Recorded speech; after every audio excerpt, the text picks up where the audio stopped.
Mm-hmm. What's up, everybody? I'll see if I say the GRG podcast. Nope, just because I did the GRG podcast the other day. This is the Dev and the Gamer, man. And as we do, we always come at you real late at night. You just don't know when the Dev and the Gamer's coming, but it does come. So, and sooner than anticipated. But there's been a lot of great news out there. And then today there was some crazy news that dropped, and we definitely needed to hear Don's expertise on this, plus the fact about the Master Chief Collection, get his thoughts on that. And then, of course, talking about Google, Sega rumors. This is pretty much a rumor show, you know. So, I mean, let's go ahead and let's get into it. And I got to always get my main man on here and talk about these games. My man, the Don. What's up with you, brother? Not much. You're going to have to get me caught up. I've been busy getting actual work done, so I haven't been caught up on the latest rumors. I've actually been making games instead of talking about them. So, yeah. So I'm going to have to rely on you heavily to get me all caught up with what people have been talking about, because it's been full-time work just trying to get a lot done before I go on vacation with the wife. So you know how that goes. Okay, where y'all going?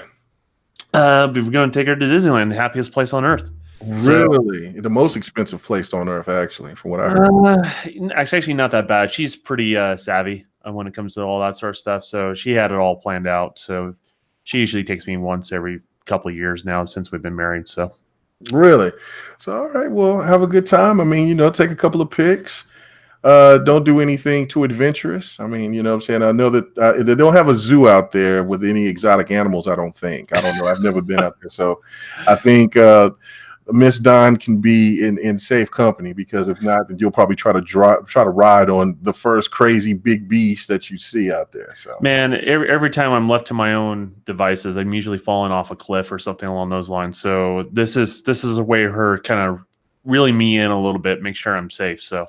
All right, cool. All right, man. So let's get into it. Let's talk first about the rumors. Let's get to the rumors last. Let's start off talking about what we've seen in Inside Xbox. I don't know if you caught Inside Xbox. I caught it yesterday evening, and it was a little late after work when I got off, so I caught it a little bit later than everybody else. I seen that there was a lot of people talking about two particular things that came about on Inside Xbox, but the big one was the Master Chief Collection going to PC. And then the official announcement of the Project xCloud, and there was quite a few people that had a lot of things to say on the internet regarding those two things. But let's start off first with the Master Chief Collection. And what is your thoughts about it going to the PC? I know that you've brought this up in the past, and so I'm going to let you go ahead and have your little gloating moment. So, what do you think about it? Well, gloating moment about it coming to PC. Did I predict that? I lose track of my predictions. Yes, I mean, yeah, you said that. I think pretty much everybody agreed with that on the next podcast and on GRG. We both kind of seen the writing on the wall with this. I don't see anything wrong with it. I think they did quite answer all the questions about how does crossplay work, if there is crossplay. I think that's something that people are fans of the console version of the game, and there's shout out to Ba. He basically brought this to my attention. There are people that don't want to play any Halo from 343. They want to play all the old Bungie stuff, and that's kind of what this love letter is with the Master Chief Collection. And so there's a group of people that play on the Master Chief Collection because of that. And I'm sure they have some questions of how that's going to interact with PC. So they didn't do the best job explaining that, but I don't see anything wrong with it. I mean, Microsoft owns the PC platform. They own Xbox. Microsoft's at its best when it supports PC. If you look at the early launch of the first Xbox, they brought all those devs from the PC side of things to console gaming, right? They brought internet into console gaming. So they bring good things to console gaming when they support PC, but last generation, the 360, they neglected it. Simple as that. And so now they're just trying to make amends for that. You know, it's a little bit late, but it's not never in regards to that. And I feel that console gamers going to see a lot of positive from that. You know, I think with, you know, PC support, that's going to help with multiple performance profile of different consoles on the market. It's going to help maximize that out because they're going to be developing something more powerful than what you'll have under your television. So for the people that want to spend $3,000 to $4,000 on a PC, and I understand not all PCs are that price, but you know the really high end ones are, right? Mm-hmm. It allows those basically consumers to subsidize the cost of your future console. It helps everything. It's a very healthy thing for gaming, and I know people are going to dislike it, but I'm very positive about it. To be honest with you, I think it's a good thing. They just need to address, you know, how crossplay is going to work and all that sort of stuff. So, Yeah, no, I totally agree. The one thing that I think about it is more of it's the potential of Halo being reached out a lot further than what it would if it was still just regulated within the Xbox. Now, I know that I feel a lot of what everybody was saying a couple of years back when these rumors were brought up, and I was on board of saying, like, look, I get it. If the Master Chief Collection comes out, or if Halo 1, 2, and 3 comes to the PC, those games are like 15, 16 years old. So it shouldn't be a problem for Xbox fans to get it. Now, if the new Halos come over to PC at the same time, then I would have an issue with it. Now, well, it's going to. Well, no, I know that, but this was a couple of years ago when we first started talking. Oh, you're talking about, so you're talking about your old frame of mind versus right, my old frame of mind, because I was kind of understanding, because the whole I think a lot of us got caught up in this whole exclusive, what's exclusive, what's not an exclusive bug, and that's something that I definitely want to have a special episode on GRG with. If you look at Xbox gamers on the 360 generation, they're treated like the only child in the family. Right. Does that make sense? Right. Yeah. And it feels a little weird now that there's other kids when it comes to the family. And that's the best way I can kind of describe pre, 360 and after 360. Like, console gamers just kind of had their own little space. Now it's not the same anymore. You're right. No, it's not. And everything is taking a different approach, even Sony. So the whole thing is it's broadening the horizons. There's one thing that I've always said, even when I first started on doing this YouTube thing, is basically, or I should just say, just social media gaming thing, is that gaming is about to go to a whole nother level that I don't think any of us older gamers will actually expect. And I mean, who would ever thought that they would even consider putting games on different devices, and you can be able to stream it and then keep your library, things like that, or just even with these services that's out now. I think that we have to get, gamers are probably some of the oldest and probably the most difficult to try to get them to appease to something new. But once they actually get their hands and actually get involved into it, then they actually see the benefit of it. The weird thing is, there was a generation that wasn't like that, though. We grew up in that generation where we embraced new types of games all the time. Right. And I think there's also a market out there that just, they want games to be the same sort of checkboxes of these other popular games. And if they don't have that, then there's no space for them. That can't be good games as well. And so I think that also happens with technology for certain people. They get set in this groove. It challenges what they know already. They're invested in a very particular thing of the knowledge base, and how they find value in something, and it's just going to be different. It's just, I'm sure we'll get more into it when we talked about the streaming stuff going down the road. But yeah, it's one of those things. Like, as a gamer, I don't think anything really has changed outside of having more options, more ways to play, and devices that I already pay for, I'm able to utilize them more on the content that I enjoy.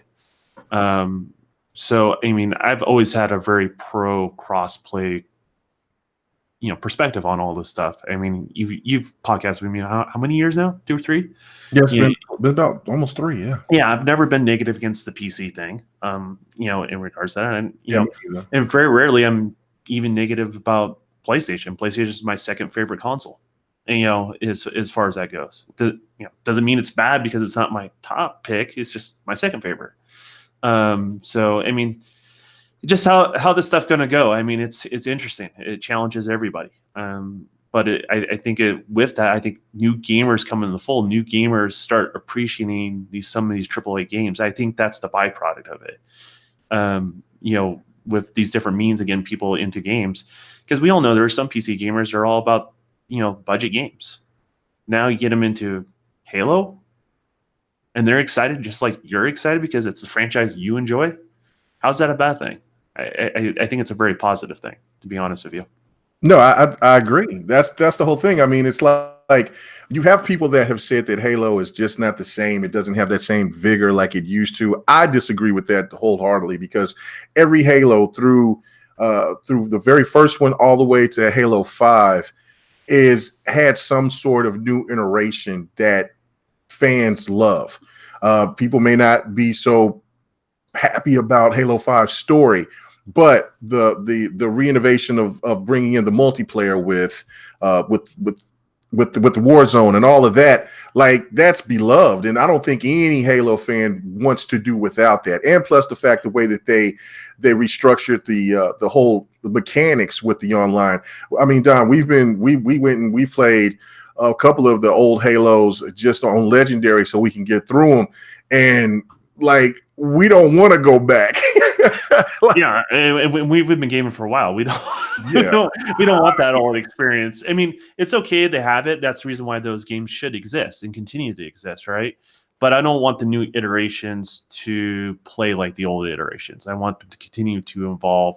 I mean, it's one of the things, like, I'm a little bit worried about. I'm gonna say worried, but they have to show me a lot more of what they're doing with the new Halo, because they went back to the older Master Chief armor. I want them to progress the armor. I want it to be even different than what they did in 4 and 5, right? I'm actually was disappointed that 5 didn't get a new armor upgrade. Like, that's kind of a staple for Master Chief, every iteration of the games that he makes. So, like, or they make with him in it. So I want to see that armor evolve, but we'll see where that goes. I mean, that was just kind of an early tease of a tech engine, so we'll see where that goes. Well, I have a theory on that. Now that could just been a demo and they just wanted to just show the old armor, but there was an article that came out just a couple of days ago, and I think, and biggest shout out to the Iron Lords. I think it was Incognito that posted it. It was yesterday or the day before yesterday, and it was something that was saying that one of the people from 343 was saying, hey, look, what we want to do with Infinite is kind of make the game, the article said Fortnite like, where it has constant content. And and I was like, yeah, you shouldn't say so much about saying Fortnite. I would think it's a strange parallel to draw across. Yeah, right? because when you say Fortnite, then people automatically think, oh, they're trying to dumb down the graphics, they're trying to make it look cartoony, all that type of blah blah blah. I think more in the sense of Anthem, The Division, because they are trying to make this Halo from what we've heard. It's still a rumor, but that this is going to be a more of an open world type of game. And and that doesn't really sell me on it either. I mean, here's the thing: is, like, I actually like 343's versions of Halo better than Bungie's. All of them. I like Halo 5 better. I like Halo 4 better. I also enjoyed the Bungie games for what they were. Like, that's fine with me. But when they start saying certain things, like, what do they mean by that? Is my question. And so I don't know how to take it, and since I don't know how to take it, I'm pumped the brakes on the excitement or hate train, right? Like a lot of people do. I don't usually hate on games because, well, as soon as I start hating on a game, that means turnaround's fair play, and then I become a target because of making my own product. But you kind of get where I'm going with that. Like, my interest, I've just pumped my interest on it until I see more where they're going with it. I think the engine's a great thing.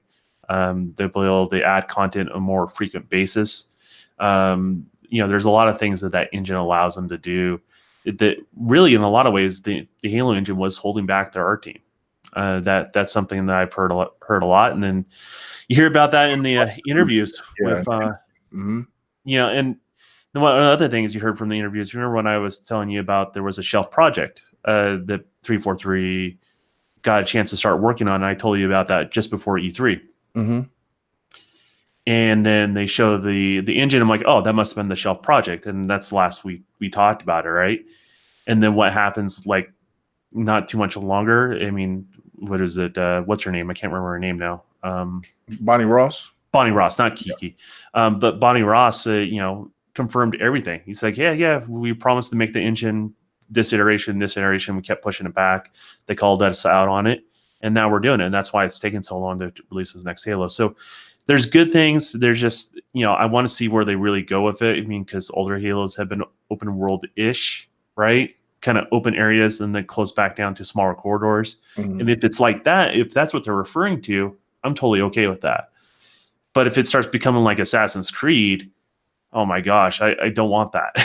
Well, I don't think it'll be like Assassin's Creed per se. That's why I said like when in the article on GameSpot, it said Fortnite because of the added content that they want to keep bringing in. That's why they were saying that we're calling it Halo Infinite. And this is where I looked at it from a standpoint was like, okay, I get it. If they said more like Anthem or Division, where it's still it's an open enough space to where you get to see different parts of the world, right? And you can kind of go where you want to. But the one thing that had me intrigued was the fact that and Bonnie Ross alluded to that as well in that interview at IGN, was that they do want to add, they do have room to add more stories within the Halo universe that's away from Master Chief. And that's the thing that I'm like, okay. Well, like if they do add-ons to where they can just bring like a new protagonist or maybe more of a deeper story for maybe Team Osiris or for for Red Team or whatever. I would think that a lot of Halo fans would welcome that, especially during the story mode. So what they're referring to there is getting away from the numbering of the Halos. Mm-hmm. So when you add, say, like, this is, by all points and purposes, what was the last one? It was Halo 5, right? So this is all purposes Halo 6. The reality is the reason why they dropped the 6 is, because every time you add a 6 or a 7, you're kind of married to Master Chief and Cortana. Like, it's always their story, right? Mm-hmm. And once you remove that number, you can start introducing other people in the Halo lore. That's very rich. There's a lot there, right? So you can start introducing other teams. I think what they also said, they want to make sure it's a more personal story. They feel that's one of the strengths that they walked away from on Halo 5. And I actually liked Halo 5's story. I liked it. Was it perfect? By any means? No, it wasn't. No, but no, it wasn't. But I liked all the characters. The problem, I would say, the biggest complaint is they didn't get to know all the characters because you're split between 8 characters. I mean, that's so 8 different stories going on once. That's a little bit of a, I would say it's hard to follow, right? So where you should maybe follow primarily one character. I didn't care if it was Locke or I don't care if it was Master Chief. Focus primarily on one, and everybody else is kind of supportive, and then makes you kind of curious about the other characters. That's what they should have. I would say retroactively, that's what more people probably would be happy with.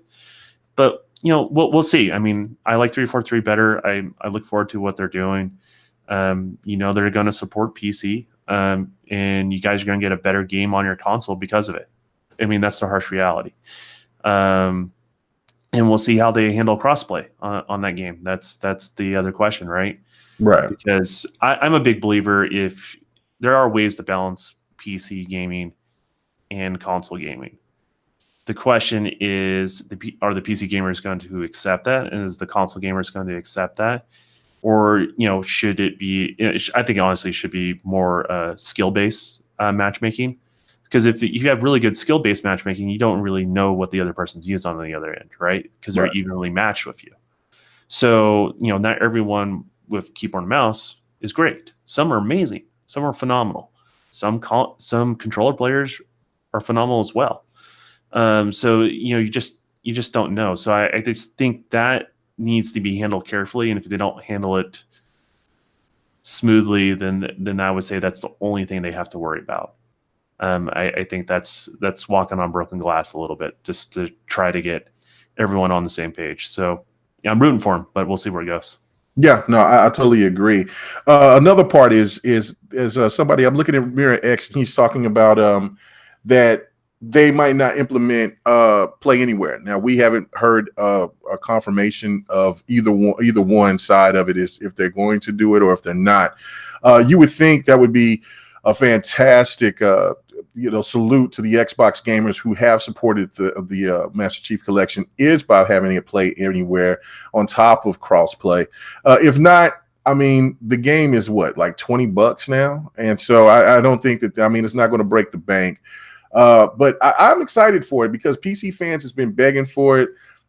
It's funny because on one end they say that nobody cares really about Xbox games to that point, or just whatever, but then Halo was coming over and they're all stoked about it, and then they're claiming that they'll have the best version. Well, of course, they'll be the ones who have the super PCs will have the best version, but in all actuality, if you have an Xbox One X, you're going to have the majority of those people are going to have the better version of the Master Chief Collection. And then and another thing that really trips me out was all this nagging about that you might have to pay an extra $5 for the Reach add-on. You're going to get a game that's going to be 4K 60, and what I'm saying, with it enhanced, and for $5, that's a steal. I mean, what is your thoughts about that?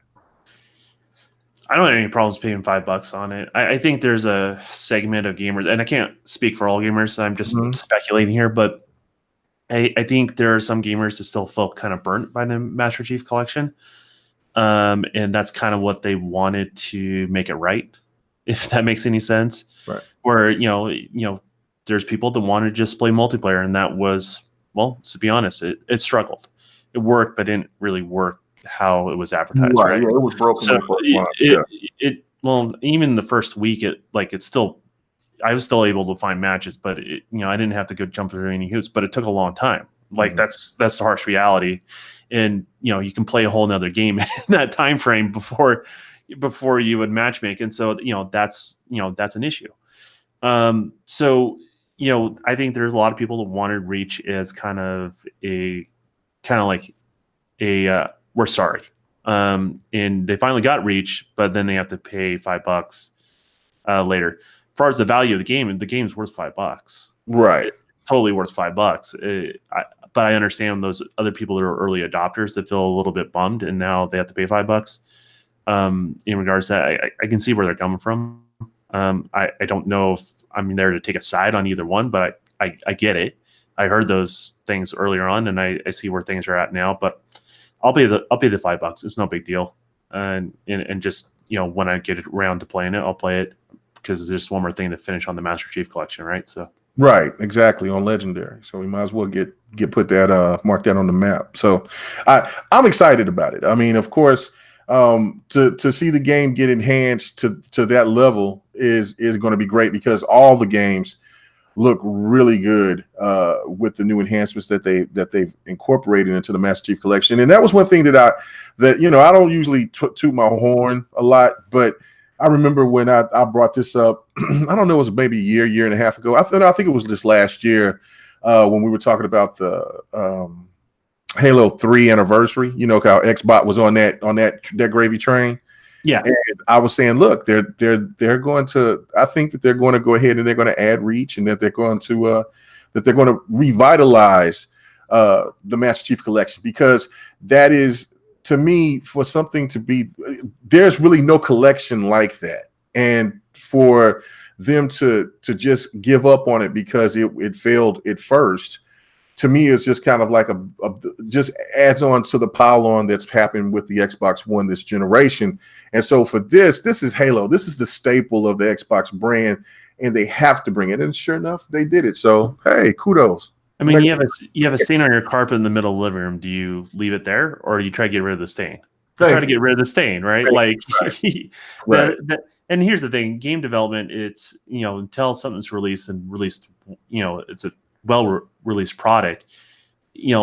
Up until that point, it's usually failure after failure after failure until you get it right. It's usually that's how game development goes. So, even the best games you ever see on the market or your most beloved game, I mean, at one point in time, they played like crap. And that's the harsh reality. Should you ever release something in that state? No, you shouldn't. It happens. Yes, it does. And then what it does, should you take care of it as soon as possible? Yeah, you should take care of it as soon as possible. I think also 343 was in a weird spot. Like if they just tried to fix it right away, unfortunately, I think that was the right answer. Mm-hmm. But I don't think the public was ready to hear that answer, if that makes any sense. Right. So they let people ride it out, let people be frustrated, let them vent themselves, till they're calm, and then they're able to address those customers and try to make them happy, right? That was the original intention, and that's why I kind of get a little bit worried about some of the outrage that I see out there. It's like, okay, there's a time and place to express yourself. There's a way to express yourself in a healthy way, but sometimes you get a little too hot and heavy. Sometimes you're just hurting yourself a little bit. Does that make sense? Oh yeah. No. And I wonder, understand. I'm not saying anyone that was upset about Halo can't be upset about what happened with the Master Chief Collection. You had an expectation, it wasn't met. I totally get that. I'm on that page with you. But how people were expressing themselves and to what extent, I think it hindered them addressing the issues sooner than later. So you got to call them out when there's a problem, but the same token, how you do it sometimes can affect you in a negative way. So, yeah, no, I totally agree with that. I don't know. I think a lot of people in here that's listening and they'll be listening later, it can agree that this has just been the generation of just ultimate nagging. Now, there's been quite a few things that deserves to be nagged about and need to be addressed, but sometimes just every little thing it's not the end of the world. And this one thing to me, it was just that gave me hope about the Master Chief Collection is when you look at games like Destiny and you look at the Division and other games that was broken at launch, and then they got fixed, and then they got enhanced, and they performed better than they ever did when they first came out. And this is just a new era. I think there's a lot of ambitious. There's a lot of ambition was going on with game creativity, and I don't, and I know that you're not onto the multiplayer aspect of it with your development, but you know how hard it is. Well, that's one of the reasons why I'm not doing multiplayer. Right. Because like Destiny, Destiny, Anthem. Anything with huge networking is a problem. Right. And then you got to focus on story, you got to focus on this, you got to focus on that. And on top of that, you got you got a publisher breathing down your neck to make a deadline. I can see how there's a lot of games that's incomplete. Now, just a case in point, Dead or Alive 6.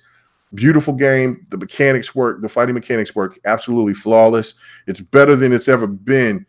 The story is still trash, but but it doesn't have. It only has ranked online. You can't play locally. It's just like with Crackdown and how you can't. I mean, that is so unfortunate. Like, let's focus on Dead or Alive just for a sec. So, right. What you explained just right there, that's your experience, right? Mm-hmm. You enjoyed these things. These things were lacking story, and the online component didn't work. You expressed yourself, right?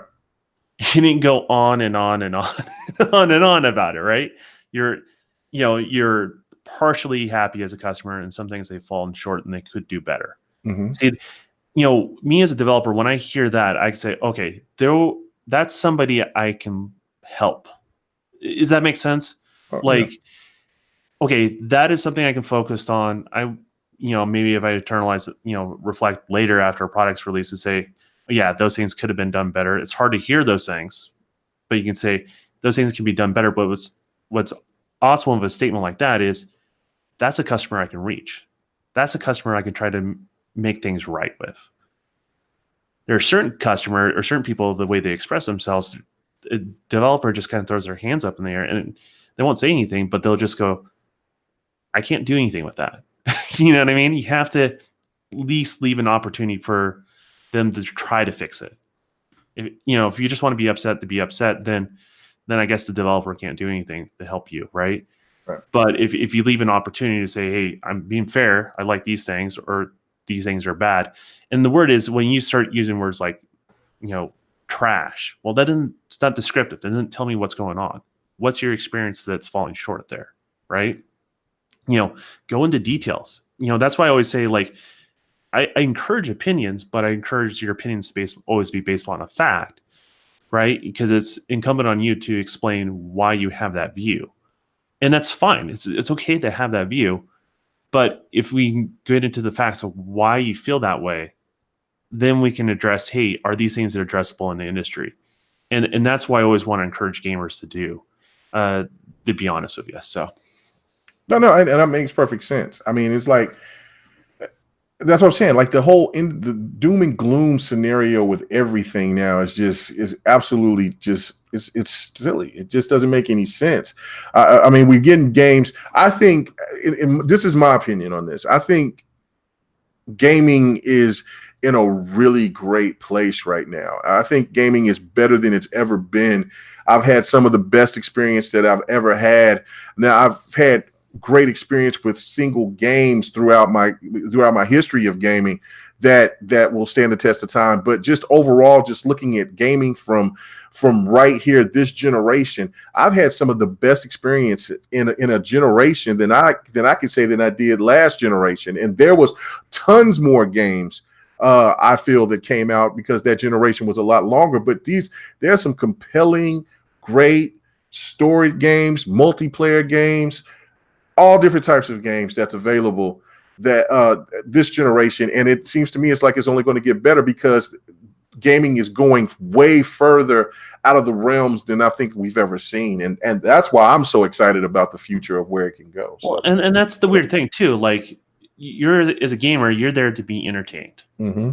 As a developer, we want to entertain you, right? So let's come together with the problems. Where I'm coming from, and you're right. There are people I think ruin their own experiences sometimes. Right. And I'm not saying games are perfect.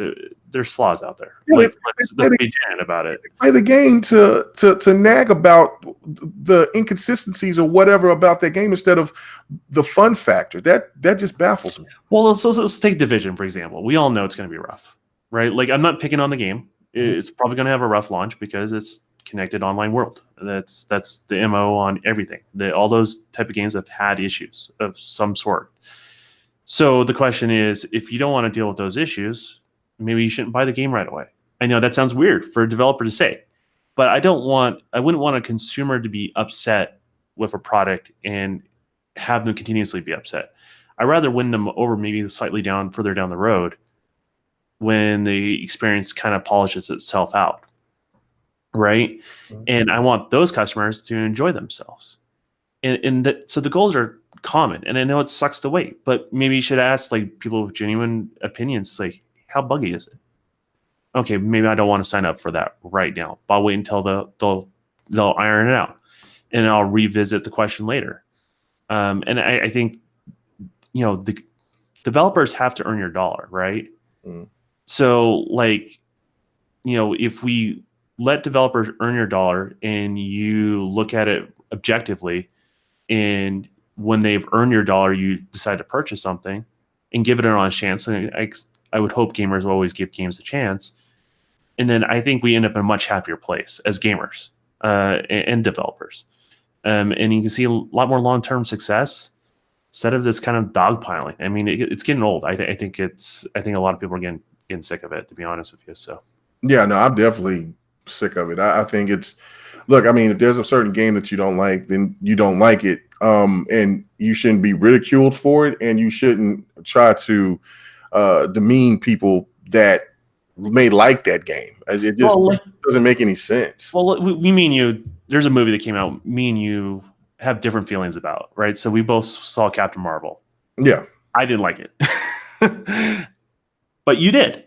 Right. Did I ridicule you for it? No, you speak your mind why you liked it, and I speak my mind why I disliked it. But I never try to force you to dislike the movie like I disliked it, right? Right. Or vice versa. I don't want to take that away from you. You enjoyed the movie. I wish I did. To be honest with you, right? I'm actually jealous of you, the fact that you enjoyed the movie, and that's how it should be. In regards to that, so it shouldn't be like you can have your views and you have your opinions, but like what you don't have to make it worse for yourself or others. Like that's where I kind of have a little bit of an issue, and I don't ever apologize for liking a game, and I don't constantly criticize games that I dislike because I don't want to take that enjoyment away from another gamer that may actually enjoy that product. Final Fantasy, for example, perfect example. I don't like any Final Fantasy games. Never have. I've always tried them, always don't like them. But I don't go on and on. I encourage people that enjoy those type of games to give it a shot and try them. And I'm actually kind of curious, what they liked about it. Right. And I'm the same way. I mean, if there's something about a game that I'm not particularly fond of, I'll express it because, of course, I'm a YouTuber or, I'll be on social media. And so I give my thoughts on it. But I will never, ever tell somebody that them liking a certain game is just wrong. That just doesn't make any sense to me. It's dumb. It really is. Like why, like you said, why take away that experience from that individual for that may be one of their favorite games of all time. Yeah. And who's to say that they're wrong because of that experience? I just don't get it. And the crazy thing, the one of the most crazy things that I hear for trying to make an excuse to say that to prove that this game was bad. Well, I went through the game, I played it, and it was just a chore fest. It was hard to go through. If I'm going through a game that has that type of that doesn't give me no excitement whatsoever, and it's that much of a chore, you know what I do? I stop playing it, I take it out, uninstall it, and then it goes into the back bin, and I may try to play it maybe a couple of years later or something like that. Because it reminds me of like music. Like if I buy about 3 or 4 albums at one time, and then I'm listening to one album, and that album is hot, right? And then I listen to the other 2 right back to back, and they just don't sound the same. As a matter of fact, one made to me sound like it's bad. It's because maybe I've oversaturated myself with too much of music, and then maybe if it was different genres of music on top of that, I just wasn't in the right mind frame. And that's happened to me a lot of times. And when I've come back months later and then listen to that, I'm like, whoa, why did I not listen to this again? What was I thinking? And that's because maybe I've just been so enamored with a certain game that I just loved, and I didn't get finished playing it and finishing it. And then once I got finished with it and came back to this other game, then I found out that I like that game a little bit better. I just think that could be a reason. And then, of course, it's just the whole troll scenario, quote unquote, just want to try to make fun of everything because it is what it is. So I don't know. But do you have anything else to say about the Halo situation? Or no, I'm glad it's reaching a new audience, to be totally honest with you. As an Xbox fan, I'm glad more people are getting a chance to play it. I mean, I enjoy it, and I want to share that experience with others. Right, and since I got a PC, I'm gonna, if there's a option for play anywhere, I'm gonna play it on both. But I'm primarily going to be playing it on my Xbox, and with crossplay, that's just the ultimate reason for me to boot it back up and just to play. You see, I want Anthem on crossplay. You telling, man? I would love that. Man, I would, and I wanted to have my achievements through Xbox Live. Like, I legitimately want that. And, I have 2 2080s in a PC case right now. I would like to see what that does. But I know what it does. But the thing is, I don't do it because, I'm invested in the Microsoft ecosystem. And the weird thing is, I boot up my PC, I see Xbox right there, but I can't play that game through there. So that ecosystem, so I'm just kind of stuck. So that kind of bums me out. Like it's like so close. It's like right there. But it's just, with third party, people don't really see the value yet. I think in the long term they will, but they're not there yet. So Yeah, ABA Cab 72 asked me which was better, Captain Marvel or Wonder Woman. Now I'm just going to go off of what for me, for the action aspect of it, Wonder Woman hands down. Story, a more powerful message. I would have to go with Captain Marvel because I would think I was more excited for the movie because my old lady, she's not into the whole gaming and this whole other type of like comic books universe or whatever, but these movies has been kind of gripping her because of the whole woman aspect, and some about Captain Marvel just made her just excited. And how I look at it was, it's kind of like for how Black Panther made me feel as an African American. Just that empowerment of Black people being on that type of level, that plane. And I think that Captain Marvel did the same thing for my old lady and for a lot of women out there. It's very empowering, and I love that. I thought that's why I enjoyed it, and I would have to give the nod to Captain Marvel. So just saying, long story short. So anyway, the whole xCloud situation, before we get to the whole Google and Sega rumor, of the xCloud situation, did you get a chance to get to see that? I had to. My DM was blowing up because people tell me I was right about something, and I'm like, I don't know what's going on. I didn't realize Inside Xbox was going on. And then I had to go figure out what they were talking about. There's like, just watch Inside Xbox. You'll see what what you were talking about. I'm like, oh, I get it now. I see what you guys are messaging me for. In regards to that, yeah, I think they did a good job covering what xCloud actually is and what it means to gamers. And he did I forgot the guy's name. He was on the announcement for Project Scorpio as well. In regards to that, the guy that's in charge of xCloud, but no, it's meant to be a complementary thing. It's not meant to replace your console under your box, under your television. It's I would recommend highly, don't kick that can down the road and say they just didn't mean now. Like, the harsh reality is there's a difference between local hardware and remote hardware. Just laws of physics, you can't get around from. But you can improve those experiences, and you can offer more experiences to more gamers and reach a wider audience. And I think that's what xCloud's about. So, yeah, I did too. I know that there was this. There was people that were saying that this was pre-recorded. It wasn't real.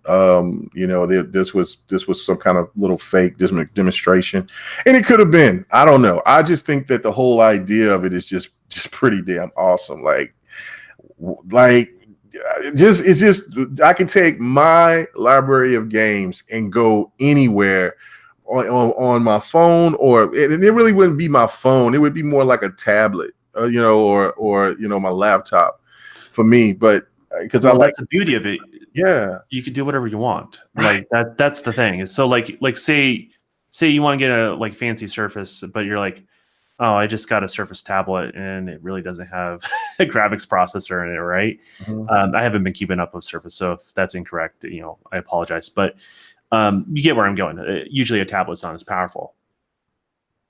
Well, you still stream it if you wanted to, and what compromise experience you're having, right? Like you get it, because of the, it's like the terms and condition of what you're going to be, the device you're playing on.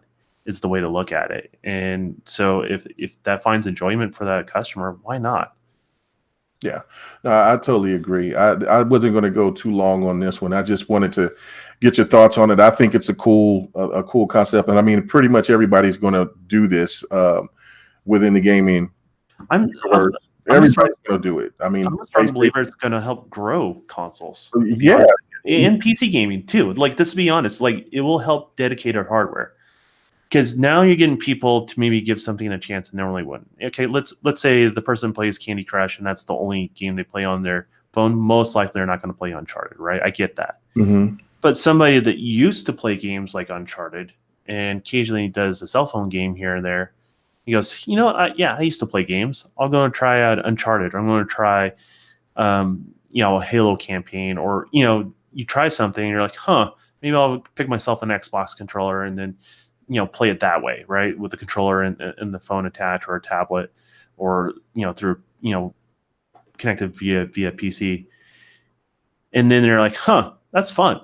But I know there's a better experience to be had, right? And then they can choose whatever that better experience is, either base level Xbox or whatever other family of devices Microsoft will have, or or a PC. You can just do whatever you want. It's up to you as the gamer, and that's what's awesome about it. So, Right, and then of course the whole rumor. Not rumor. That one. It's not even a rumor. This is just speculation from fanboys that Xbox is trying to get out of the hardware market, even though it's been addressed numerous times that they're not getting out of the hardware market.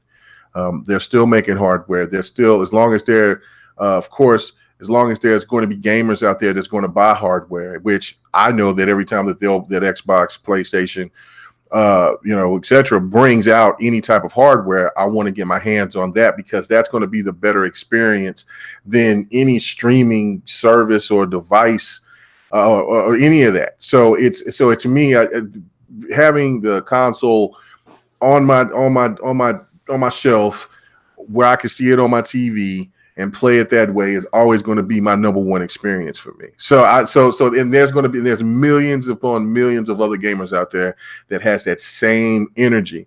So that's why I don't think consoles are going to go away anytime soon. That's why I feel that this generation, with this new generation that's coming, is going to be a lot longer. Maybe in the same realms of what the 360, PlayStation 3, Wii U era was. I think I see it being longer than that, to be honest with you. You're right. Yeah, but it's because here's the thing: it's like how games are made and how games are scaled, and how all that stuff works. The base level systems from both PlayStation, I would say Wii's just, Nintendo's a little bit outside of that window, right? Mm-hmm. But I would say the base Xbox, the base PlayStation, once you get away from the pixel counting BS that you see from certain sites and stuff like that, can the games run there? Can they run stable? Can they run well? And the answer is yes. Does everyone do it correctly? No. Some do better than others. And then I think sometimes certain people harp on certain games on the base level consoles, because they're not that customer. They're buying a Pro, or they're buying an Xbox One X, right? So like that doesn't even apply to them. And usually these analytical, I would say, YouTube channels and sites, they're really looking at edge case scenarios, not the common scenario that the gamer runs into. And they blow that out of proportion because that's newsworthy, right? Air quotes. So I just see this stuff lasting longer than people realize in regards to that. And that's actually a good thing. Because here's the thing: I'm always going to buy the latest, greatest, more powerful hardware. I'm that guy, right? I'm the guy that subsidizes whoever adopts that 2 or 3 years later. I'm the guy that buys the high-end PC hardware that subsidizes our next consoles, right? And it keeps that healthy. I mean, in a certain way, K-Mega, you are too. I mean, you bought the new Ryzen chip. Well, that money goes to somewhere to AMD, right? Mm-hmm. It helps subsidize what the next hardware is going to be down the road. So, more people would get engaging in gaming, both high end and low end, and I would say even people always use the word casual, but they're just gamers, right? More people we get them engaged, constantly engaged, the more that stuff is going to drop down prices. Less games are going to see less games released at 60. You see maybe more games released at 40. Same caliber, same quality, maybe even better, right? But you're able, because you have a bigger player pool to pull from, there's less risk involved in those games. Those prices will drop sooner. Everyone's going to benefit from it. So I think it's just, honestly, it's really a good thing. Is there negatives to be said? Yes. Is there things that you do have to address? Absolutely. And how crossplay works, based on a developer basis, is something the developer needs to be clearly communicate with the consumer. And I think that's that's going to take a little bit of bumping into walls until they get there. If you know what I mean, they're not always going to get it right. But if we can talk as gamers of level heads, I think we'll ultimately get to a place where I think we're all happy and we all benefit. So. Yeah, no doubt about that. And just one more thing about this is that Mirror X. I was just going to say that. I'm glad you brought that up, but I was going to mention it when Don got finished. Was about Rainway. I signed it. I don't know if you remember, Don, when I talked about it. I remember on GRG I brought it up on, and Delilah and Infamous was giving me so much hell about it because I was talking about the rent a PC. And so they were clowning me about that. And then I brought up about Rainway and that they were starting up a beta program. And I signed up for it. And I played on it a little bit. I didn't get a chance to get to the full thing because at the time my PC just wasn't, it wouldn't have done what it was supposed to do because it kept tripping. Because around that time, that's when my PC started acting up. But you can play your PC games on your Xbox when this actually starts to roll out. It'll come out this year. And matter of fact, if you go to Rainway on Twitter, they actually show a little snippet of a guy playing I think it was Dota on his Xbox. So it's not like it's where Xbox is giving everything away to everybody else and then not getting anything from it. Like this whole streaming thing is going to be all over the place. And so just think about this: when Xbox goes and I should say Xbox, when PlayStation starts putting more games, because they already have a lot of their second party and third party games over there on, or I should say second party over there on PC as it is, like Dragon Quest and Neo, all that. Berserker. You just think about this. You can play those games on your Xbox if you had that Rainway app when it's available to the whole public. And so with this whole thing about, well, losing exclusivity and all that stuff, that I think it's ridiculous. But right there, it just shows you that this is about business and reaching out as far as to many customers as you possibly can. So you know what I'm saying, just get ready for it. It's going to be fun. I'm glad that you brought that up because I was, like I said, I was going to mention it right well, after. and here's the thing too, with a lot of these streaming services, there's a lot they're going to try. There's a lot that's going to fail. There's only going to be two or three of them. Typically, they'll make it work well. In regards to that. So that's going to be a little rough, I think, for gamers too. Anyone's going to be an early adopter, or they buy games on a particular service and it's locked to only streaming. That's something to kind of just look out for. Maybe, tread carefully if you're a gamer, if that makes any sense. So yeah, no, you're right. JD Gamer asked a question about specs. I don't know. I don't ask me about the specs. Specs on what? He said if you had to speculate on what the hardware specs of the next gen Xbox will be, would you say it would be? Well, he's saying for me it would be 14 to 16 teraflops, 24 gigs of RAM, and 8 to 10 Ryzen cores at 3.2 gigahertz. Do you think the Anaconda is going to be anywhere near that? That's a nice wish list. I would say, realistically, where are you going to see a noticeable difference? I would say everyone walk by the television and glances like, oh, that looks different, right? Mm-hmm. You have to double everything in the X. And I'm not joking when I say that. Double the RAM, double the memory bandwidth, what the CPU is capable of and what the GPU is capable of, in regards to that. I think that will get you a noticeable difference that you just walk by or like, oh, I have to get me that. Will they hit that mark with certain price points? Who knows? They usually always have a price point in mind when they're developing products, like a target price point. And that really drives a lot of their decisions. Drives the decisions when they're going to release hardware, where they're going to invest our R&D in very particular timeframes, when certain chipsets are done, things like that. We're on the turn of a lot of hardware, a lot of limitations that are there in hardware, I would say. but a lot of innovations happening right around this time. The question is it going to be financially feasible to put in a console? I don't know. It's much harder to predict these next generation consoles than it was the mid-gens. That's for sure. Yeah, that part's true. As for me, I mean, 14 to 16 teraflops just sounds too much. I just think, I think because the X is six It's to eight. 6. So yeah, 6. I would think that like the PlayStation 5 would be somewhere around 8. And I think that maybe the Anaconda, because I don't think that Xbox is going to surrender the power narrative ever again, will probably be anywhere from like 8.5 to maybe. Well, I don't think Sony's going to lay down either, right? Like, No, here's the thing. no, So, like, they're that's what people need to realize. Like, right. these two companies, they're being friendly, but they're in competition. They know that, and they're going to try to put their best foot forward. So, I don't underestimate Sony what they're going to try to do. I think that'd be silly. I also know Microsoft's resources, and if they put everything behind it, that's going to be hard to beat. Because you got to keep in mind what Xbox is doing with their local hardware eventually is going to be in their server racks in Azure. That's going to help their xCloud service. It's also, when it's not doing xCloud related stuff, one of the things, the interesting thing they talked about consoles, is how energy efficient they are with the amount of space and heat they output, which is kind of a big issue with when it comes to servers.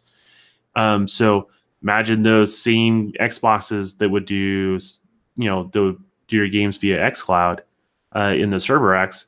Imagine them also now running Windows and calculating something from some big company, right? Like that's trying to figure out the latest cure to cancer or something like that. I know that sounds a little far-fetched, but that's kind of how that stuff works. Anything that creates a lot of calculation that you can't do under your television or typical built PC, that's where the server farms come into play. So the whole enterprise sector is going to benefit from it as well. So I mean, there's benefits across the board, and I think that's Microsoft's leverage. I think that's what Phil's trying to leverage for Xbox as well. So we'll see where it goes. It's going to be interesting. I'm excited.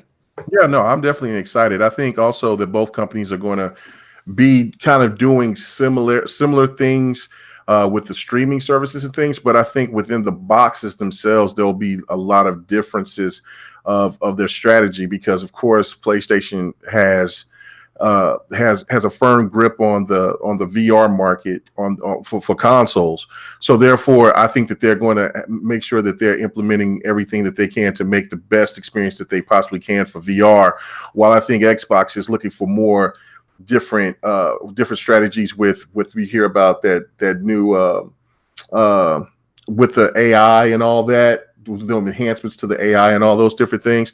I just think that things is just it's just going to be different, and you'll get to see these companies not trying to mirror each other so much and try to actually put their feet in the ground and then just go their own direction. And I think that's really good, because when people say crazy things about, well, Xbox needs to take the strategies from PlayStation or back from last gen, whatever. No, you want.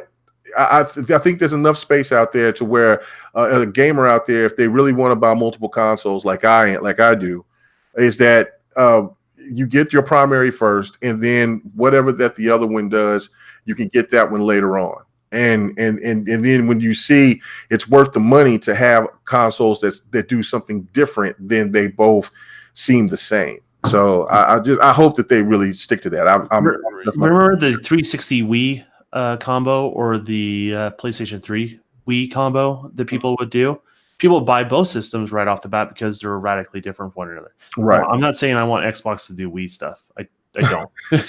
And then I don't want PlayStation to do Wii related type stuff. But yeah, it's good to have them different. But I also think one of the driving forces that makes them similar too is the developers. The reason why these consoles weren't that different to start off with this generation is because a lot of decisions were driven by developers giving their feedback of what they really wanted. The reason why we have x86 today is not just because Microsoft wanted to do a family of devices or PlayStation wanted to do the same thing.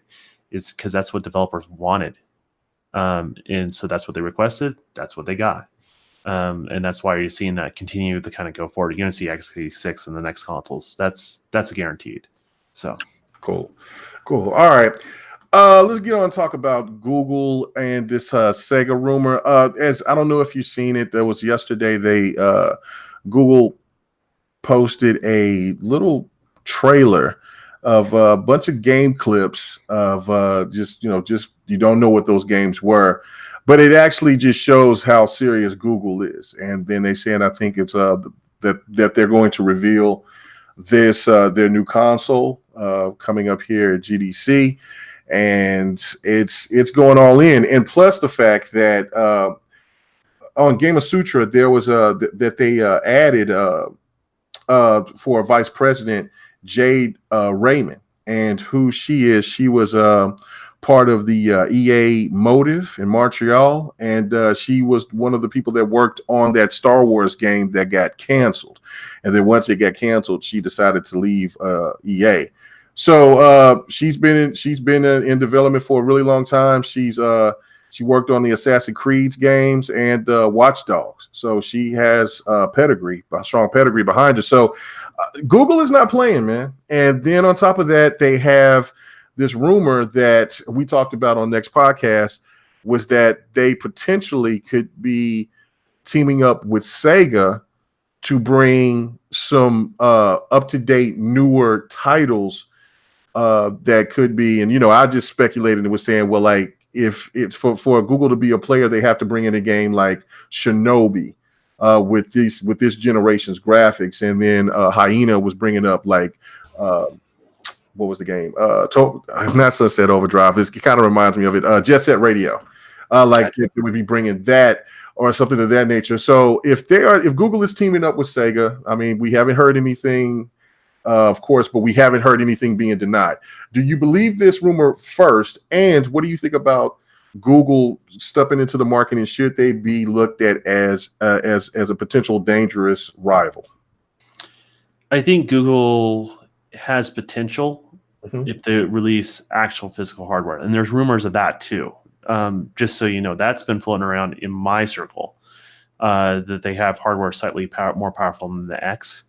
I don't think it necessarily is going to land. Yeah, I don't think it's necessarily going to land at the same hardware power as what PlayStation's doing with their next console or Xbox. But it's slightly more powerful than the X, was what's been floating around. I don't know if there's any truth to that, but it's come up from multiple sources that they don't talk to one another. The only common thing that they have is me. So it's interesting that rumor is getting spread around behind the scenes. Things get spread around behind the scenes all the time that don't come true. So keep that in mind. Right. But if they do that, then I would say yes, they have the potential of putting a dent in the market. But we all know it comes down to content, right? People buy PlayStation for a certain reason. They buy Xbox for a certain reason. The question is, why would you buy a Google console or invest in their Google streaming service? They have to give you a compelling reason to do it, right? We don't know what that is yet. But they do have the capital. I do think they're serious about it. I would say they're substantially more of a threat. I think they're more of a threat into the industry than Amazon is, by a long shot. I don't think Amazon is. They're doing a lot of things I'm hearing about, and just, in the circles I run, no one's really excited about what we're hearing about from Amazon. There's a little bit of excitement on the Google side of things, and so take that for what that's worth. So, So, okay. So, I mean, so would you be interested if Sega did jump on board? Like if they brought some of their old classics back? I mean, would it be enough? I mean, as a gamer, I want a content that I'm interested in. So I would have to see what that content is, and it would have to be on physical hardware. I'm not interested in doing their streaming service. I know some people are, right? And if that's something you're interested in, that's great. Keep in mind what the early test stuff is going to be different than what the final product is, because once it scales, that's kind of an issue, right? Versus very controlled test. That's always the issue with anytime we're talking network stuff, is how does it scale when more and more people log on. and I'm sure Google will figure it out in regards to that. And I would say Google's streaming service is definitely better than what PlayStation Now is doing right now. I can tell you that from the closed tests that I was able to be involved in. But it's still going to require, like, they still tell you to have your controller plugged in, have your device hardwired into your router. They give you those type of things to help lower the latencies, to keep it in a reasonable tolerance, right? In regards to that. So it's going to be interesting to see where that goes. And just so you know, all those mock-ups of that controller, those are totally fake. That's going to be everyone knows. Yeah. So, well, the mock-up is fake. Will the final one have that layout? I don't know. So what they filed a patent for their controller, and then somebody rendered did a rendering based off that patent drawing that was in there. But patent drawings sometimes don't reflect the final product at all. If you look at the Switch, for example, remember the patent drawings that look like a Stewie head with the screen right on there with two analog sticks? That's not how that Switch ended up being. So, think about that as well. So it was just a patent drawing.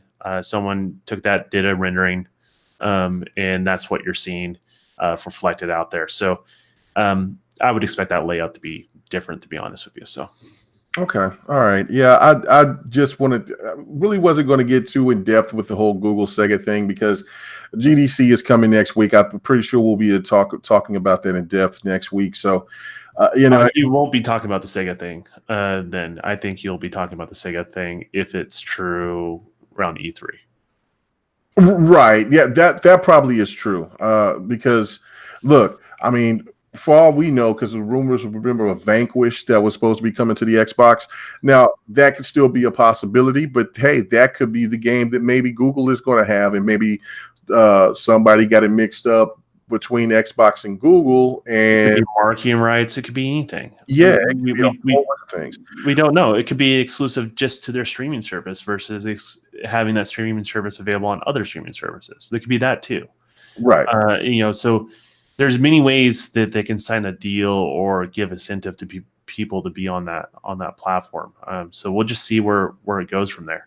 I haven't heard of them buying anybody, to be honest with you, either. And they have the capital.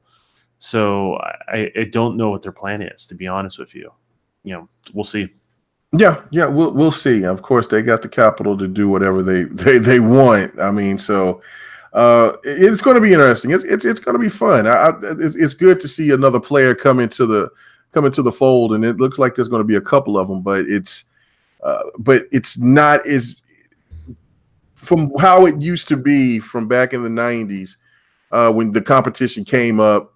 They just didn't seem to have the capital or the full desire once it didn't get to a certain point with sales or whatever with the 3DO and TurboGrafx 16, etc. But with this, I don't see Google or even maybe Amazon backing down, because they actually know that this is going to be something to make money. And of course, with so many gamers out there in the world, it's just like, look, if we just get a little slice of the pie, we're still generating revenue. And so that could, you know what I'm saying, it could be great. I think more so for the next generation, with however many consoles or gaming devices is going to be out there. I think it all comes down to the infrastructure, or the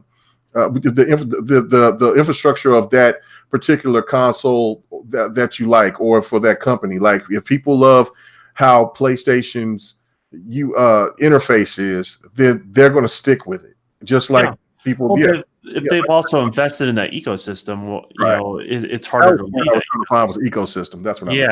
I mean, you can take the same thing with like Apple, right? There's people that won't buy an Android phone because they're so invested into Apple. Right. People that have Android don't want to go to Apple for that same reason, or they do for a little bit. They switch, right? And then what happens? They're like, oh, I don't have half the crap I used to have accessible to me, so I go back. You know what I mean? Like that happens. That's a real thing where they got you. You know what I mean? That's how they get you, is they're invested. So for me, it's like, as a gamer, like, Google can make the most powerful box I can set on my television, but it is a challenge when I have 300 games in my library on Xbox and I'm invested into that ecosystem. Right. And I would imagine the same thing for PlayStation gamers, Steam gamers. That's why Steam gamers are getting upset when people are doing these PC games on different launchers. It's an open platform. Technically, they shouldn't care, but once they're invested into that ecosystem, it becomes a big deal. So it's going to be interesting, and it's the same thing with if you look at Google. I mean, there's people that are invested in Google. There's people that have apps that are games on their phone. I guarantee you, this next console is going to be able to play it. All their phone games. Right. Why not? It's there, so they have the means to do it. Yeah, the Amazon one is just the only wild card out of all of them. Tencent, I've heard about them. I'm not really worried about them either. They don't seem like they have enough strong game library to even really fully compete. And then Capcom is coming into doing their service too. That could be very interesting as well. I just think here's the thing: everyone's incentives are different, right? Mm-hmm. Microsoft wants you to be dependent on their technology. So their streaming service, their consoles, they want to be dependent on all that sort of stuff. So that's how Microsoft makes their money, make most of their money off of third-party support. And so if they can lock down people streaming on their service along with their console, then they corner our market, right? Well, if you look at third-party like an EA, or you look at a Capcom, or you look at a 2K, or you look at a Ubisoft, they're trying to cut out the middleman. They're trying to get rid of the middleman, right? Because then they can make more revenue. Right. The question is, are they able to do it on their own? Most likely, it's going to be really challenging. I would say it's not where I would place my personal bets if I was one of those companies, right? Mm-hmm. They were able to do it because, people have been trying for a long time, and we still don't have anyone really able to pull it off in a good way yet. And I think Sony wants the same thing. They want that dependency on their service. So they're going to obviously try for another push. And I think what Google is looking at is like, if we really just release a console, we have to compete with these established brands. It's going to be hard, even with Google name. But if we do streaming and it lowers the entry, then maybe we can get people in that way.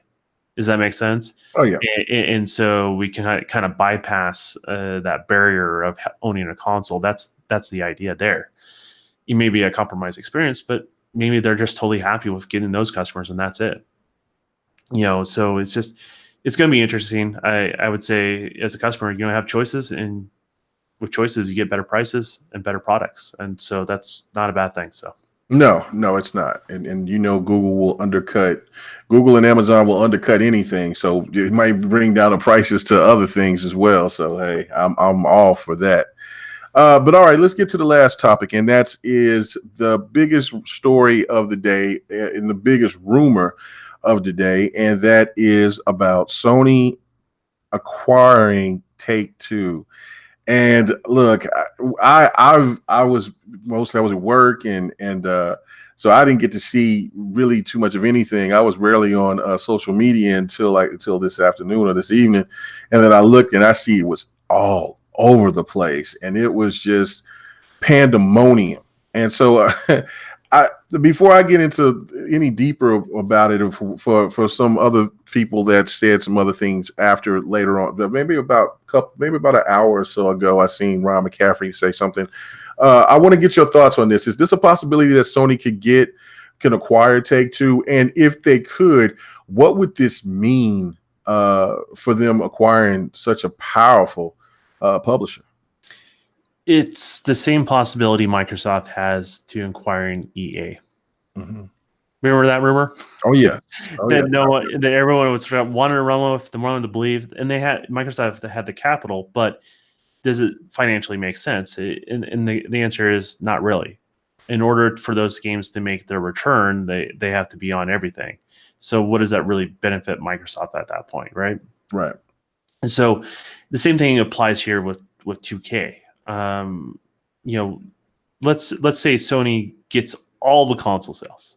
The reality is they're just not going to be able to make the revenue up with just what you would have to pay to make a Grand Theft Auto in return if it was just on a Sony platform. It just wouldn't make any sense. I mean, I take that back. They can make profit, right? But they wouldn't make the same amount of profit. And so the incentive is just not there. It just doesn't make any sense for that to happen in regards to it. I can see Sony maybe acquiring a studio from 2K. I think that's a viability. And if you look at it from that perspective, then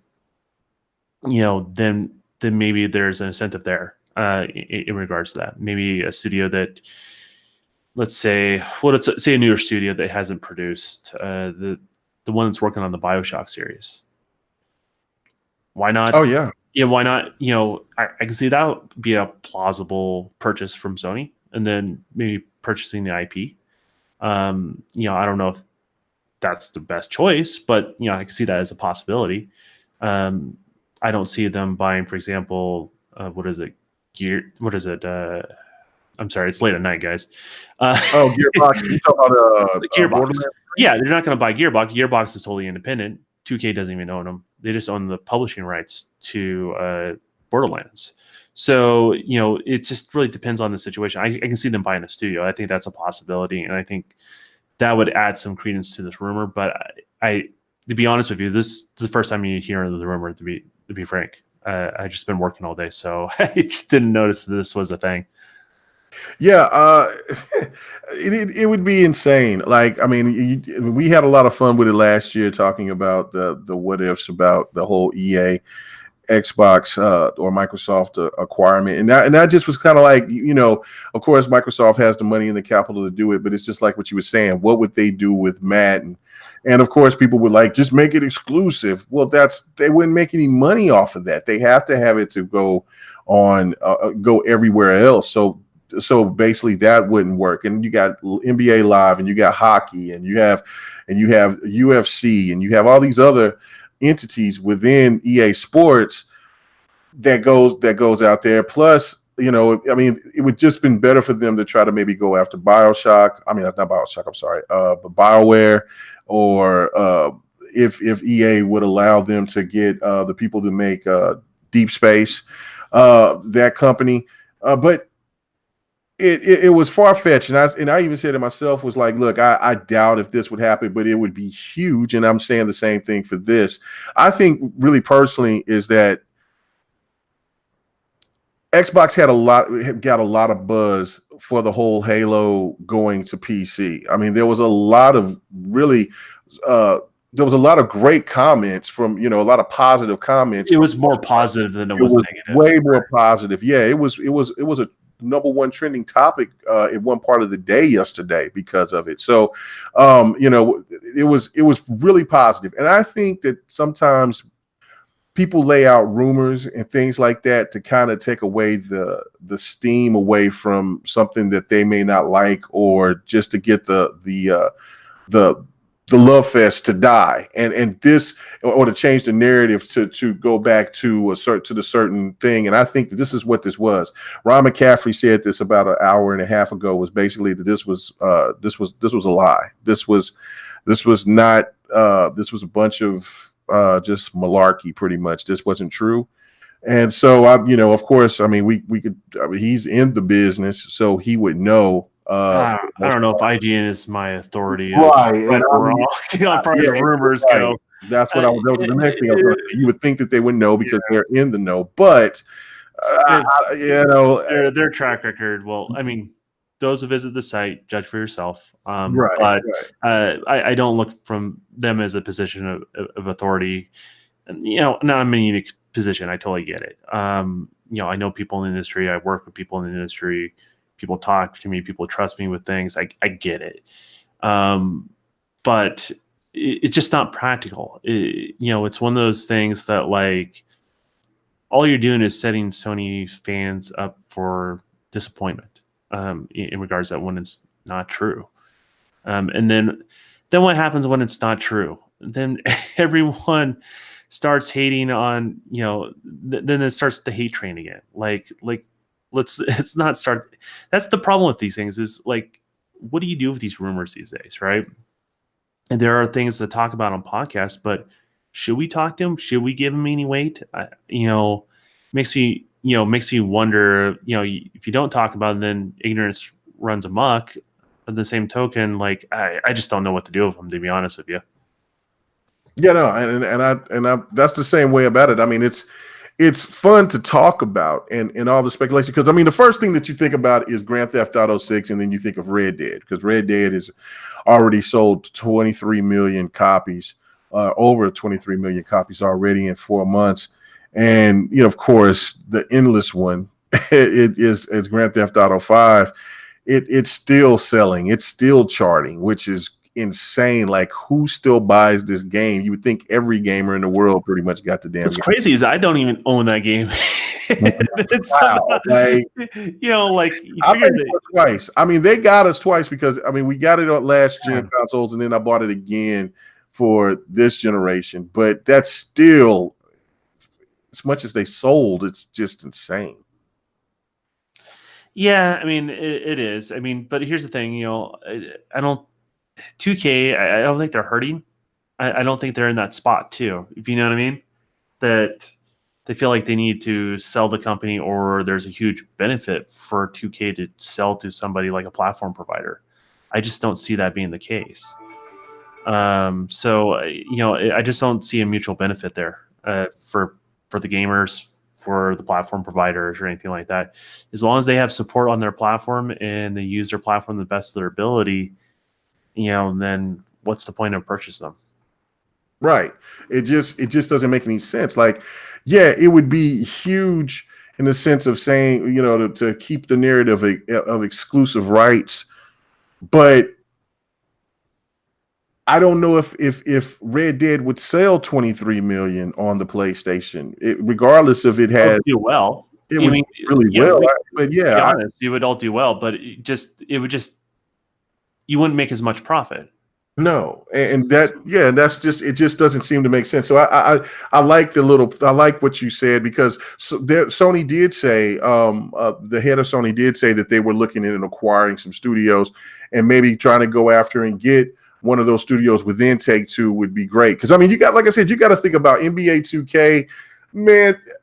Regardless of what people, I don't see that was Xbox fans. There's a lot of Xbox fans that buy NBA 2K. Yeah, that would ruffle some feathers, but I don't see that would be possible as a Right. possible option. I think what I do see is the person that's working on the new. I don't know why I'm drawing a blank again. The new BioShock series. That studio's been working on BioShock prior to Gears 4 coming out. Right. It's been in works that long, and so we don't know how long reason why it's taken them so long. And well, the original guy, he's not. He left. Yeah, he left. So yeah, but they also lost some other talent, because Rod Ferguson started the studio. Mm-hmm. A lot of people don't know that it's in North Bay area, and then he left to go to the Coalition. So they've been trying to build up that studio for a while, and they've been working on that game for a long time. But keep in mind, Rod started to move there. They didn't start Gears until Rod basically got over there and acquired the license, and they already released the game, and they're about to release their second game. So I would say that was the most likely studio to be up for sale. Yeah. So and that would make sense. And then if they would, and having BioShock would be a huge get, even though BioShock is not going to be the same. It's going to be made by by different developers, but that's still a big brand to have. I think Sony would do well with it. To be honest with you, they're really good with narratives and single player type experiences, and hell, get Kojima to help write the story of the new BioShock. That would be great. That would fit. It's all speculation. I mean, don't put too much weight into it. I would say anyone that's listening.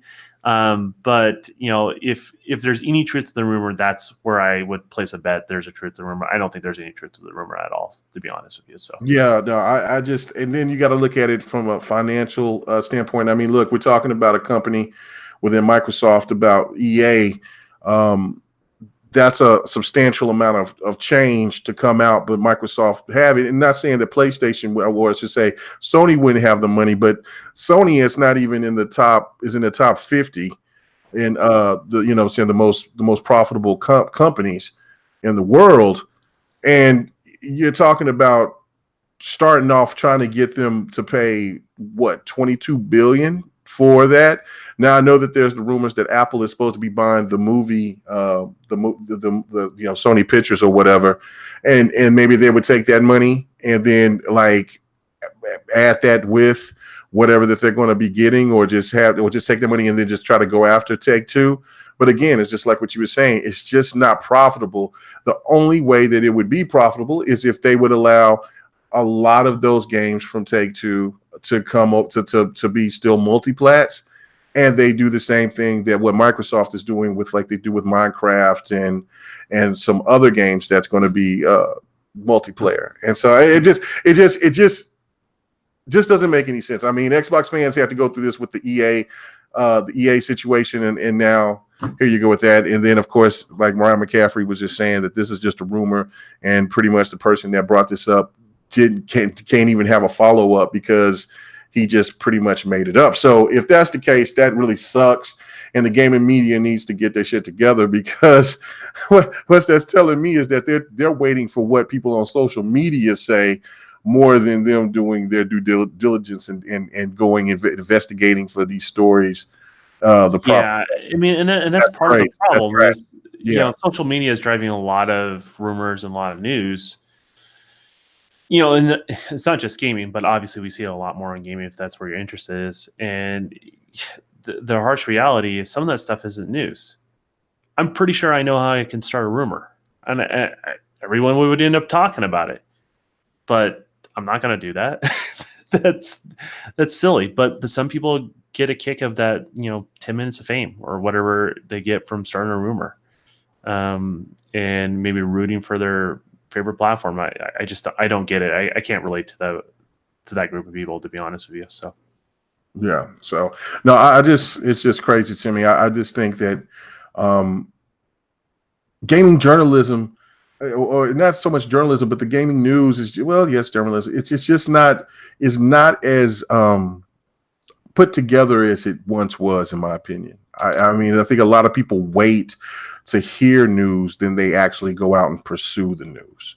I know that there's some out there that go out and pursue it and find the deep source, like Game of Sutra, things like that. But you know, when you got somebody that makes a rumor, and then just like what happened to the whole Scalebound going to Nintendo thing, that thing died, went belly up in the water as quick as it got leaked out as a supposed to be a story. It died within that day. So but it was all in gaming. It was rumor, and then they just try to get away with it by saying rumor. But if they didn't add this trash on there, if these stories aren't true, don't label it a rumor. Don't do anything until you actually have full proof that it's coming. You know, the power of the click is what to me is making the positive thing of gaming more. It fades away when it comes to gaming news. It seems like, if you know what I'm saying, it's all about the click more than it is about the actual news. Well, and that's what it is, right? That's what generates revenue. And then I can't blame somebody chasing a dollar. I get it. But you use that rubber stamp so much, right? Eventually that rubber stamp don't work no more. Right. Right? You continue to do clickbait articles, people stop going to your channel. People stop going to your site. And it doesn't take somebody like to say, "Hey, I dislike the site, so no one else should go on that site." I don't believe in that process. I believe in a free market. If you make good content, people will come to you, right? So you present a product, and if people like that product, then they will go to that product. You know, and honestly, I haven't gone to a major media site. I don't know. It's been 6-7 years now. Like, that's the harsh reality. And it's not because I hate them or anything like that. I just moved on because it was a reliable source. And so I think that's what a lot of people do. And the harsh reality is and I've said this on Boom's podcast, Preface on Boom, I think a week ago or 2 weeks ago. We're really on, and I've also said it on my YouTube channel. We're on the verge of millions of reviewers, not just 10, 15, 20. You know what I mean? Reviewers. We're literally on the verge of thousands to a million reviewers because anyone can review a product, right? So the question is, how do you stand out? Well, is it clickbait or you become a trusted source? I would recommend anybody out there become a trusted source. My recommendations are always things that will make you a reliable, trusted source, and honestly, give your opinions validation, right? And it's okay to have opinions, but back up your opinions. Why you have those opinions? People want to know in regards to that, and that way you can have friendly discord to disagree. But where that person's coming from. That way you can have that respect. I think those are the people that will present good products, and they'll rise to the top. They just have to work a lifetime to be overnight success. Is the best way to describe it. So. Yeah, no, I totally agree. There has to be some more. There has to be a little bit more dignity within the gaming media. Not saying that there's not some people out there that has the dignity. It's just that it seems like it's turned to a more TMZ-ish type of realm than it is for just what it used to be. And that's why, like you said, I just can't listen to a lot of these guys, see these men and women out there, because it just seems like it's more to attract you to just hit that click button or watch that video to get that advertisement for that ad revenue than it is for just getting some real good in-depth news. So they do it sometimes, not as much as it used to be. Speaking of news, there's a new premiere dropping on Battlefield tomorrow, and basically about 7 hours from now. Is that Battle Royales for us? Yep. The Firestorm reveal drops tomorrow. Nice. So we'll finally get to see that.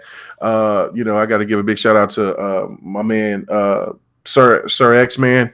We played some Battlefield about almost 2 weeks ago, about a week and a half ago, and we played the new mode that was on Battlefield, where it was like it's kind of like a story mode, but it's a co-op mode, and it's pretty challenging. It was really fun though. It was me, Lemon, and Core, and Sir X-Man, and we was jumping on there. I need to show that because I recorded it, and it was fun. It was pretty fun. It got real intense. So need to check it out. Speaking of other news, also not a lot of people have been on this, but if you're in the Xbox Insider program and you liked Crackdown, keep an eye out. They're going to have, before they officially allow people to link up on the official release, they're going to allow people to do an Xbox program in regards to that. So you're going to be able to, not the final copy of the game, but you'll be able to link up multiplayer wise earlier through those means. Are you talking about Crackdown? Crackdown, yeah. Okay, yeah, well, good. Multiplayer. So that's other news to watch out for. I'm looking forward to that because I basically haven't gone back to the multiplayer because I haven't been able to link up with anybody. So right, me too. I haven't. I played on a couple of maps and was like, man, this would be fun playing with some friends, but because they haven't done it, so hopefully I'll definitely be looking for it. But anyway, man, let's go ahead and get out of here. It's late. I got to go to work in the morning, and the rain is stopped raining. So. What level are you on Anthem? I don't pay attention. You don't know what level you are on Anthem? I know I'm level 30, and then whatever the other thing is, I'm pretty. I just wanted to let you know that I had a. Yeah, you're like 3 points ahead of me, right? Yeah, but I'm still better than you, so I just wanted to let you know. Oh, is that what's really going on? I was wondering. I just want to give a shout out to Big Mama, my big Colossus on Anthem. I really enjoy that game. I'm close to 100 hours on that game, man. I have really put some work into it. I don't know if I've put that many hours into that game. Man, I enjoy the hell out that game. I really do. I can find out now. Yeah. But now Division is upon us, man. I'm going to go ahead and get that Friday. So. I want to be on that. So anyway, let's go ahead and get out of here, man. Where can they find you at? Let us know about your last video and all that, man. Yeah. The best thing to do is follow me on Twitter, which is the Don_KTR. My YouTube channel links there if you want to subscribe, hate, like things, make comments on my videos. That's all up to you. That's what all those things are there for. But I did drop a video recently. I don't do it very often, but I'm going to try to make it more of an attempt to do it often because people are requesting it. And the subject of the video is take it on the chin. So hopefully you guys get a chance to take a look at it and tell me what you think. No doubt, no doubt, no doubt. And as for me, man, yes, thank you guys for coming in, and especially that with you know how we just do the Dev and the Gamer, man. We just come out and we don't tell people in advance. We just do it because that's just kind of like how our schedule is. It's like, hey, Mega, you got time to do it? Yeah, I got time to do it. Let's go, and then we'll do that. So thank you guys and the ladies that was following us and paying attention to us and hitting us up in the chat, man, keeping it lit. Always, man, just hit that like button. Well, on this side, it's the invisible like button. When I do the stream, the like and the dislikes work. It's crazy. I have no idea what's going on, but regardless, hit that invisible like button. And man, thank you guys so much. We will do it again. Don't know when, but we will do another show. So thank you guys so much. You guys have a good night. Peace. Hold on, wait a minute. Let me hit the button. Oh, there's all sorts of buttons. There's levers. It's really different, yeah, because I'm used to doing the other way now by going with other stuff. But now here, this is just simple. Here we go. I'm out.